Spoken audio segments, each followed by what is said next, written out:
Alright, let's rock and roll. So I love running. And more than that, I love running far. Very far.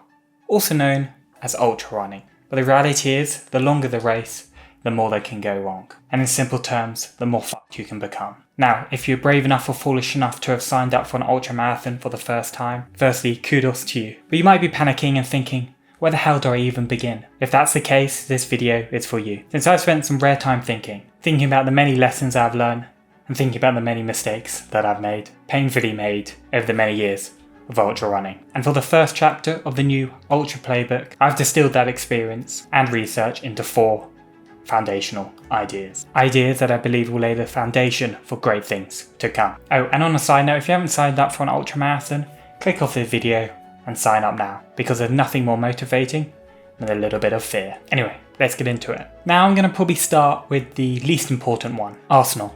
And you may be thinking, what do I mean by this? Well, essentially your kit. And you may be thinking, why not just call it kit? Well, it doesn't sound anywhere near as cool as Arsenal. And Arsenal brings visions of war and fighting, which feels rather apt, since on the start line of an ultramarathon, you are kind of going to war with yourself. So the first thing to understand is that the kit will not run your race for you. If you don't have the rest of the foundations that I discussed in this video, your kit will just be an expensive decision, which will get you nowhere. I remember somebody once told me, if you're passed out by the side of a track after shitting yourself, then all the equipment in the world won't be able to help you. You really just need the right arsenal of kit to make your life as easy and comfortable as possible. It's just a pure play of utilitarianism. That's a long word, utilitarianism. Really, you want to focus on comfort and functionality over style. The uglier, the better. Because trust me, 80 kilometers in, you're not going to be thinking whether your laces matches your socks and your shoes when they're covered in mud and blood. And this does require some healthy experimentation. Because everybody is different, and over time you'll be able to hone your kit into just something that just works. Your beautiful little babies that keep you running further and further. And for the love of God, just don't try anything new on race day. Also remember that what the pros use may not work for you. Because guess what? Unfortunately, you're not a professional. So really the only way you'll figure it out is just by trying things out and seeing what works and seeing what doesn't. So let's talk about fueling. In my mind, fueling is what separates a marathon from an ultramarathon. That's the importance of fueling yourself sufficiently to get to the end. In a marathon, you can kind of get away with not eating loads. You'll ingest maybe 3, 4, 5 gels that you pretend to like, and that will get you to the end. This won't fly in ultras. You'll soon realize that fueling is kind of the be all or end all of a successful race. Some of the biggest improvements I've had in ultra running. It's not due to fitness or kit, it's due to the ability to fuel myself properly, to keep the muscles going, to keep the engine going. Because without fueling, your body will soon just start shutting down. And that's when you just start to become a zombie. And you'll see many zombies in ultra running. Because it doesn't matter how fit you are, if you don't have the fuel to burn and to really take advantage of that fitness. And there are 2 sides of fueling for me, quantity and quality. In the purest terms, you just need calories. And really how much you need partly depends on your fitness, partly depends on your heart rate. And really what kind of race you're racing. But my general rule is just eat as much as you can comfortably. It's a lot easier to undereat than it is to overeat. So let's talk about sugar. So on a daily basis, if you're anything like me, you crave a Snickers bar. But trust me, once you're halfway through an ultra running race and you've had 1 or 2 of these, you can think of nothing worse than a Snickers. But damn, I love Snickers. But anyway, if you didn't get my point, pure sugar is not the answer for fuel. Hence, the quality aspect of fueling. In my experience, too much sugar can just make you feel nauseous and slow and sloppy and slothy. Is that a word? Anyway, sugar can just make you feel rough. In simple terms, it just makes you want to throw up. Time for my next box. So I cannot tell you how many times I carried one of these bad boys, not peaches because it's a disgusting flavour. But I've carried a bag of Haribos from beginning to end. The reason why? Because I love Haribos on a daily basis, but there's nothing I want less. Really what you're craving is something savoury. So this, you can leave at home.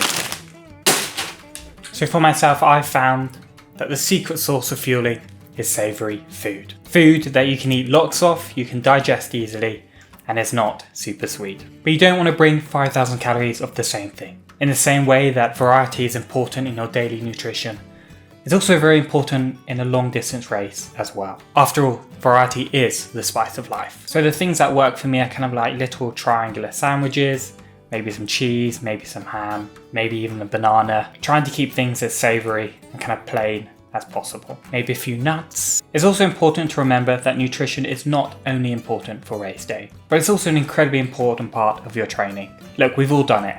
I spent about 3 years, we're running quite a lot, we're burning lots of calories. You sink all those calories into just shit. But really, the problem is, if you burn more and your body needs to recover more, then it needs decent nutrition to recover on. The better you eat, the better you progress. It's as simple as that.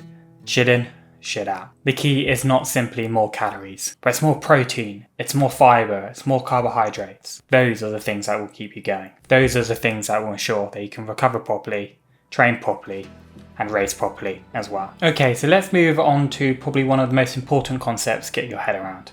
The power of compounding. Okay, so I started running about 10 years ago, and for that first year, I did the same thing, this 1 kilometer lap around my home. The next year, I kind of picked it up a level, did about 3 kilometers. The year after that, I was on to like 5, 7, 8 kilometers. The year after that, I was on 20 kilometers. And jump forward a few years, I'm able to run over 100 kilometers. This progress was not made over a few singular long runs here and there. And you know, the typical Sunday long run. This progress was built through steady and consistent progression. It wasn't particularly interesting or spectacular, and it required patience, and really just giving my body time to adapt over time. Essentially, I just didn't rush it. And this meant I could make steady and sustainable gains, not one-off long runs that keep you crippled for a week. Generally, you just don't need to overcomplicate training. You don't need to track your HR or HRV. You don't need necessarily a rigid training plan or expensive coaching. You only need to focus on something simple: steady compounding, steady progression, and the art of consistency. And I'll leave you with an example.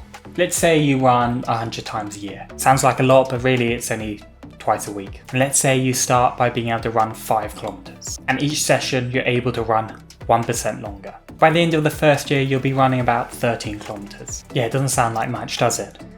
But if you continue this into the second year, by the end, you'll be able to run 36 kilometers, basically a marathon. And this is when you can start to make real gains, because by the end of the third year, you're able to run over 90 kilometers. That's a proper ultramarathon. And the fourth, 264, and by the fifth, 710. Of course, the math starts to break down after a while, but you kind of get the point. Consistency and compounding are so important in your ultramarathon journey, because steady 1% increases over a long enough period of time can lead to incredible results. God, I love the power of compounding. So in my mind, training is actually cyclical. It's a cycle of compounding, fueling, repair.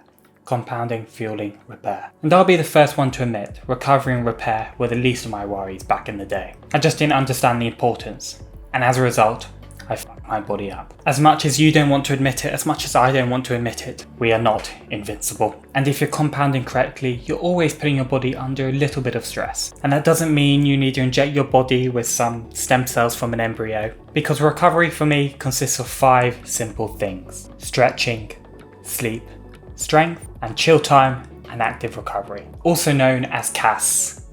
And yes, I did just make that up. Anyway, let's discuss about stretching. And it's a simple one.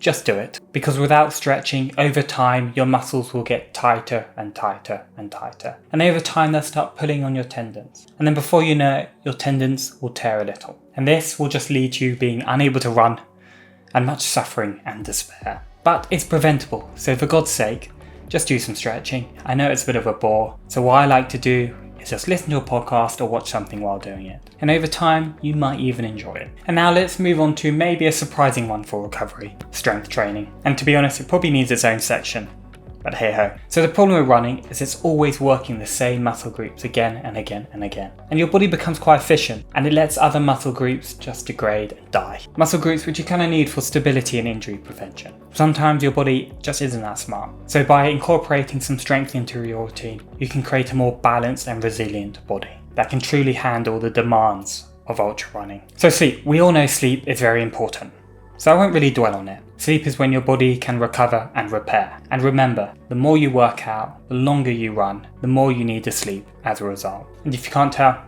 I love my sleep. So now let's talk about active recovery. So luckily, recovery doesn't need to be sitting your ass doing nothing, getting bored. You can go for a light jog, maybe go for a swim.